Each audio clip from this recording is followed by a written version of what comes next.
So let's proceed to the lesson 2, which is the application development models. Okay, so the objectives of this module is for you to recognize the importance of software development methodologies and for you to understand the activities involved various models of application development. Okay, so let's start the lesson 2.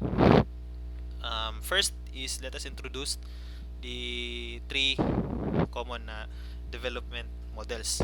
Actually, daghan kayo development models but these are the most common used development models. First, we have the waterfall model and I think na-introduce na po ni sa inyo but I'll be discussing each one of these para ma-refreshen again, ma-refreshen yung knowledge especially nga nagka-capstone mo karon. So, maybe, ang yung ginagamit na development model is wala diri sa akong gi-discuss. But, kato siya. You'll get the idea man pud gihapon. So, first we have the waterfall model. And then second, the spiral model. And lastly, we have the prototyping model. So, the waterfall model. So, from the word itself, waterfall, siguro malibog po no. So, I'll be discussing this in depth. In the waterfall model, the work is divided into a number of phases. And then management is done by each phase, so mura siya mahulog nga katong common or the basic kaganina sa kuan sa SDLC, di ba? Mo to ang ang ihadyong pasunod kay planning katong man jud to ang software development life cycle. So sa waterfall model nga to lang siya pasunod, so dapat nakapasunod siya, dapat mahuman ang isa ka phase before ka mo proceed sa next phase. So we have the requirements, design, implementation, verification, and then maintenance. In other words, katong planning, analysis, design ana siya. So first is sa waterfall model, dapat first would be the requirements. Then dapat mahuman nimo ng requirements nga phase before ka mo proceed sa design nga phase. So man siya ginadap ani nga model. Okay, and then after sa design nga phase, before ka mo proceed, dapat mahuman nimo ng design nga phase. So sa implementation, dapat humanon nimo ang implementation, mahuman siya tanan before ka mo proceed sa verification. So dili jud ka mo proceed hangtod nga dili mahuman ang isa ka phase. And then lastly is maintenance. So mo na siya ang waterfall model. It's very basic lang siya. Okay, dili ka mo proceed sa next nga phase or next nga step unless nga kuan na dili mahuman kung asa ka nga phase. Okay, so I think dali lang man kay na siya sabton ang waterfall model kay kuan naman siya step by step man jud siya, like 1 2 3 4 5 lang jud siya. Bawal ka mo proceed kung dili mahuman, wala jud mo duman as long as wala pa ka na human, dili jud ka mo proceed sa next phase. Okay, so next, the spiral model. So in this model there are a series of processes composed of design and then programming and then testing and then repeat na po, so magtuyok ni siya.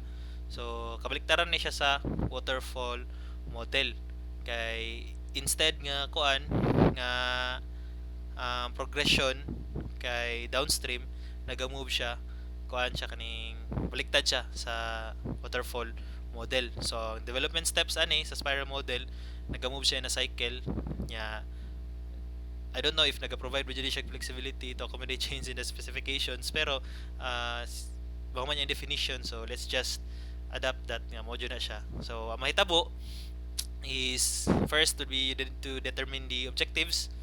Module na siya pinakauna, the planning phase, and then next is the analysis, or you need to identify and resolve risks, and then third would be sa katong design to development na, and then so you need to develop and then test dayon, development and testing, and then next is to plan the next iteration. So balik na pod kanang murag imuhang ikuan ba kanang balik-balik ka hangtod sa mahimo ng kanang kuan kanang ready for implementation or perfect na jud imong system.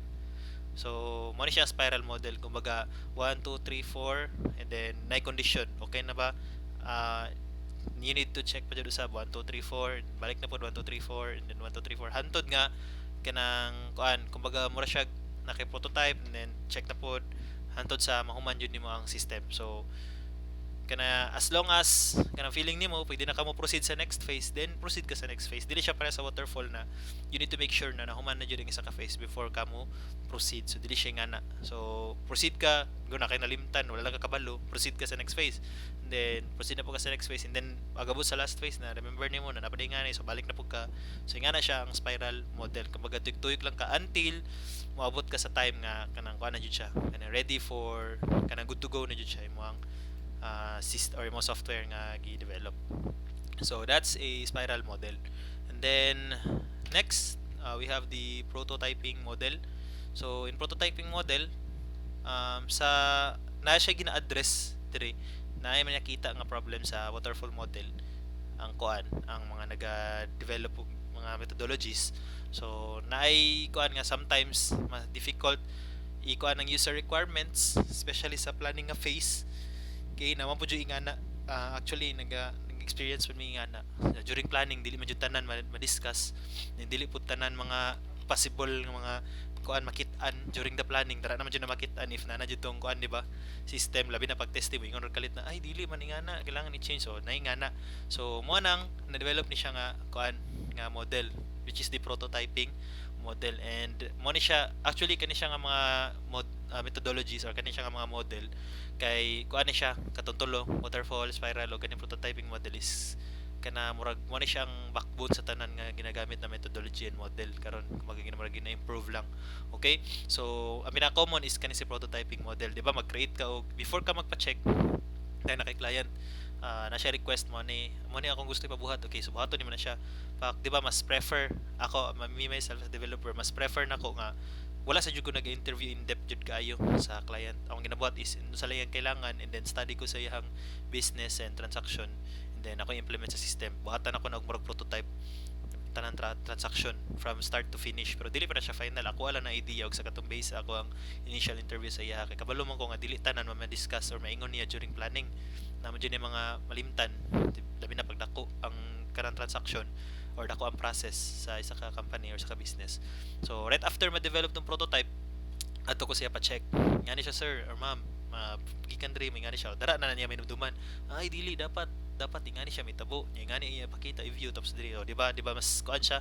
Ingana ang gina-apply sa karon mo na siya pinaka-common nga ginagamit na methodology karon, which is the prototyping model. So from start, requirements analysis and then design and then building and prototype, and then makita ninyo diri sa flow evaluation sa customer kung naapay ikuan kana mo ingon ang customer nga need og ingana so refine na pud nimo ang prototype, and then design, and then i-build na pud nimo ang prototype, and then balik na pud evaluation and evaluation by customer hangtod sa dili ma-satisfy ang customer, dili mahuman ang kuan ang imong project. So isa na po ni siya mga problems kanang customer nga magsira bago ang una pero na-solve po ni siya through kanang sa specific objectives labi na pag na-contract. Tara jud na i-mention gyud nimo in detail kung asa lang kutob ang imong i-develop.